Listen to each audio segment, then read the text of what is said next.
చిచ్చి, ఏ జన్మలో చేసిన పాపం. సప్త సముద్రాలు దాటి ఈ దేశంలోకి వచ్చి పడ్డాం. ఓ పండగ లేవు, ఓ పబ్బాలు లేవు.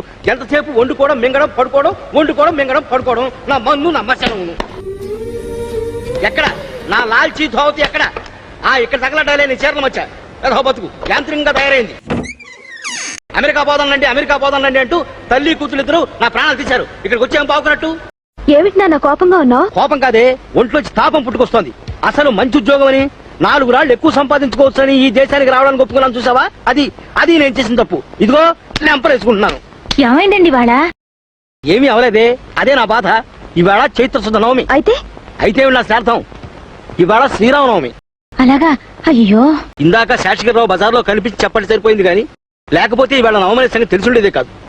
మన ఊళ్ళో ఉండుంటే మన ఇంట్లో ఉడతాభక్తిగా సీతారామ కళ్యాణం నా చేతుల మీదుగా జరుపుకునేవాడిని. భద్రాచల కళ్యాణం రేడియోలో వినేవాడిని. ఇక్కడ ఆలోచనే లేకుండా పోయింది. లేచిన దగ్గర నుంచి కాలంతో పరిగెత్తి 40 మైళ్ళు ఉద్యోగం కోసం వెళ్లే ఆరాటమే తప్ప. రామచంద్ర, ఐహిక బంధాల మధ్య ఇరుక్కుపోయి నిన్ను మర్చిపోయానయ్యా. నన్ను క్షమించు తండ్రి. జగదానందకారక జయ జానకి ప్రాణనాయక.